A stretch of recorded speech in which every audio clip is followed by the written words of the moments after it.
Hello बच्चों, welcome to your channel study guys. तो आज हम आपके लिए सिविक्स चैप्टर के what is democracy and why democracy chapters के नोट्स लेके आए हैं। तो चलिए आज इस चैप्टर के नोट्स को हम कंप्लीट करते हैं, जिससे कि हमारे एसएसटी का यूनिट 1 का हम अपना टेस्ट पेपर के लिए तैयारी कर सकें और हमारा कोर्स कंप्लीट हो, क्योंकि हमने ज्योग्राफी के अपने चैप्टर जो आने वाले थे उनकी आपको क्वेश्चन सोच कर चुका हूँ। कल मैंने हिस्ट्री को भी आपको एक्सप्लेन कर दिया और कमिंग वीडियो में मैं उसके क्वेश्चन आंसर्स आपको डाल दूंगा। आज हम लोग सिविक्स कर लेते हैं और सिविक्स के भी कमिंग वीडियो में आपको क्वेश्चन आंसर डाल दूंगा। तो चलिए सबसे पहले देख लीजिए इस चैप्टर में व्हाट इज़ डेमोक्रेसी, डेमोक्रेसी क्या है और उसकी क्या ज़रूरत है, वाई। तो सबसे पहले हम मीनिंग ऑफ डेमोक्रेसी जान लेंगे। एक इम्पॉर्टेंट, ये 3 मार्क्स क्वेश्चन में आता ही है, नियरली हर ईयर में आया। और डॉक्टर अब्राहम लिंकन का definition, how he defined democracy, ये हर साल 2 मार्क्स के क्वेश्चन या फिर 1 मार्क्स के क्वेश्चन में आ जाते हैं। तो इनका डेफिनेशन था, it is a system of government rule by the people, for the people end of the people. लोगों द्वारा चलाया जाता है, लोगों का ही है और लोगों के लिए ही है। लोगों द्वारा चलाया जाता है, लोगों के लिए ही है और लोगों ही है। तो ये डॉक्टर अब्राहम लिंकन का डेफिनेशन है। तो अगर आप में से कई बच्चे नहीं जानते होंगे डॉक्टर अब्राहम लिंकन कौन थे, तो ये एक अमेरिकन थे, आप उनको बता दूं। इन्होंने डेमोक्रेसी को डिफाइन किया था। उसके बाद फीचर्स ऑफ डेमोक्रेसी, ये नियरली सिविक्स से हर साल 5 मार्क्स का क्वेश्चन नियरली पूछा ही जाता था। मैंने लास्ट के क्वेश्चन 5 to 6 ईयर के क्वेश्चन पेपर चेक किए, तो उसमें से लगातार 4 साल ये क्वेश्चन आया था और 1 साल का गैप था, उस साल में नहीं आया था। तो सबसे पहले the main feature of democracy is election.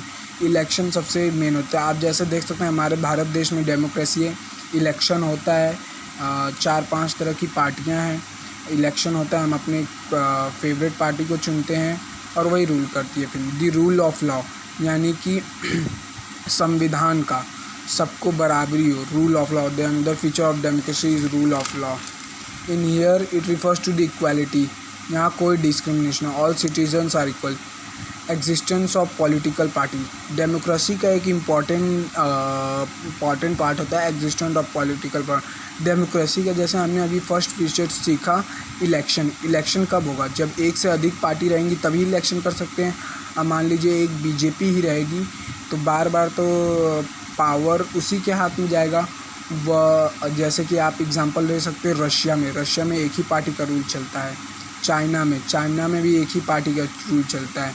तो उन सब कंट्रीज़ को हम लोग डेमोक्रेटिक कंट्री नहीं कह सकते। जिन कंट्रीज़ में पॉलिटिकल पार्टीज़ की एग्जिस्टेंस हो, जहां इलेक्शन हेल्ड होते हैं और उसके बाद डेमोक्रेसी के रूल के हिसाब से पार्टियां सेलेक्ट होती हैं, उसे कंट्री को ही हम democracy. Provision of fundamental rights and duty, तो फंडामेंटल राइट एंड ड्यूटीज़ को यानी आप समझ सकते हैं equality and right to move here and there in the country, such as protection of minority interest. तो आप जानते हैं माइनॉरिटीज़ किसे बोलते हैं, जो थोड़े मीन्स पीपल्स ऑफ इंडिया हैं और सिटीजन्स के इंटरेस्ट को प्रोटेक्ट करने का। एंड जैसे पीपल्स ऑफ इंडिया में जैसे ST SC OBC, उन लोगों के इंटरेस्ट को प्रोटेक्ट करने। मैंने एग्जांपल में भी दिया, giving reservation of in government jobs, schools and scholarships and many other places. अब जो देख लेते हैं हमारा दूसरा 5 मार्क्स का, मैंने आपको इस चैप्टर में जो भी 5-5 नंबर के क्वेश्चन आए हैं उन लोग को करवा दिया, और 3 नंबर के और 2 नंबर के। क्योंकि इस चैप्टर में हम अगर आप सिविक्स पढ़ने जाते हैं तो उस बुक में हमें बस यही बताया रहता है, एग्जाम्पल दिए रहते हैं कि क्या होता है, कैसे होता है, क्यों होता है और क्या क्या कारण होते हैं, तो यही सब रहता है। तो मैंने सोचा कि जो मैं इस बार नोट्स बनाऊं, तो जैसे हिस्ट्री में हमारा हिस्ट्री समझाना था तो मैंने उसमें अलग तरह से नोट्स आपको एक इम्पॉर्टेंट डेट के बना के दिखाते थे। लेकिन सिविक्स में मैंने क्या क्या इम्पॉर्टेंट डेमोक्रेसी इस चैप्टर से रिलेटेड क्वेश्चन आएंगे उन सब के नोट्स बनाए और उन्हें कैसे आप डिस्क्राइब करेंगे ब्रीफली, उनको बनाएं। तो difference between democratic and non democratic, in a democratic DEMC dot यानी कि डेमोक्रेटिक होता है, नॉन DEMC आप इसको ऐसे डाल सकते। In a democratic country election हो कंपल्सरी, अभी हमने पढ़ा था एक लॉ में। In a democratic form of government there is existence of political party, ये भी पढ़ा था। There is a great importance of constitution in the democratic country, ये भी पढ़ा है हमने। There is a provision of fundamental rights in a democratic government, government को GOVT डॉट उसका शॉर्ट फॉर्म होता है। In the dignity of the dignity of the citizen is protected by the court in the democratic government. और जो democratic का हम लोग सारा अपोजिट फॉर्म लिख देंगे नॉन डेमोक्रेटिक, जैसे in a democratic country election held, in a non-democratic election don't held. In a democratic country, in a democratic form of government, there is existence of opposition party, but in this no opposition party exists. अब मैंने आपको example भी दिया था Russia में होने वाले और चाइना की पार्टी का। There is a no great important of constitution in a democratic country, non democratic, यहाँ पे नॉन लगा लीजिएगा, मैं लिखना भूल गया हूँ। There is a no provision of fundamental rights in non democratic country, यहाँ पे भी नॉन लगा लीजिएगा। The dignity of citizen is not protected by the court in the non democratic country. इसमें एक ठो और एग्जांपल आप ले सकते हैं, जैसे अगर आपका मन चाहे तो यहाँ एग्जांपल में आप लिख सकते हैं नॉर्थ कोरिया। वहाँ पे एक डिक्टेटरशिप का रूल है, जैसे तानाशाही किंग जोन, वो वहाँ का किंग है। ये सब में आप यहाँ पे नॉन लिख लीजिएगा, NON, नॉन और एक यहाँ। तो ऐसे आप चाहें तो यहाँ पे कई बार क्वेश्चन में एग्जांपल पूछ देता है, तो एग्जांपल में आप नॉर्थ कोरिया भी लिख सकते हैं। और यहाँ पे आप इंडिया, यहाँ पे एग्जांपल में आप इंडिया ही लिख सकते हैं, हमारे देश में खुद डेमोक्रेसी है। अब देखते हैं merits and demerits of democracy की कुछ अच्छी बातें और कुछ बुरी बातें, ये भी हमें पता होना चाहिए, क्योंकि कई बार क्वेश्चंस में ये जो 3 क्वेश्चन मैं आपको दिखाया हूँ 5 मार्क्स के, ये 3 में से 2 क्वेश्चन तो 5 मार्क्स के आना ही आना है आपके पेपर में, आप इतना गारंटी ले लीजिए। तो चलिए सबसे पहले भलाई, in a democratic country, in the democracy, यहाँ पे डेमोक्रेसी है DEMO dot, the dignity of citizen is protected, demerits, इसको हम लोग अलग अलग लिखेंगे।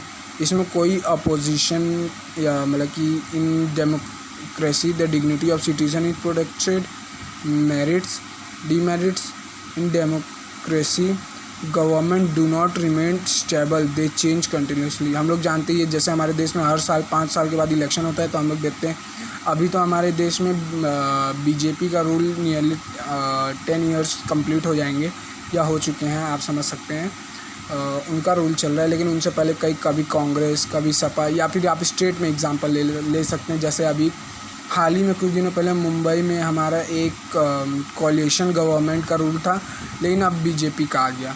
तो उसी तरह से आप ले सकते हैं कि वहाँ पे गवर्नमेंट कभी स्टेबल नहीं रहती।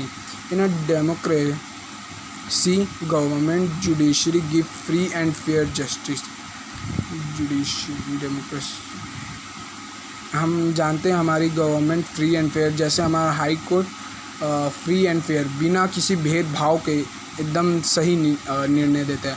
But it is most corrupted government, money and muscle power is used openly. हम जानते हैं हमारा देश बहुत ही करप्टेड है, क्योंकि हम कई केसेस में हमारे देश में मतलब कि करप्शन तो खुल के नहीं दिखाया जाता, लेकिन कई जगह अब जबकि करप्शन हमारे देश में बहुत कम हो चुका है, क्योंकि हमारा देश अब डेवलप कर रहा है धीरे धीरे।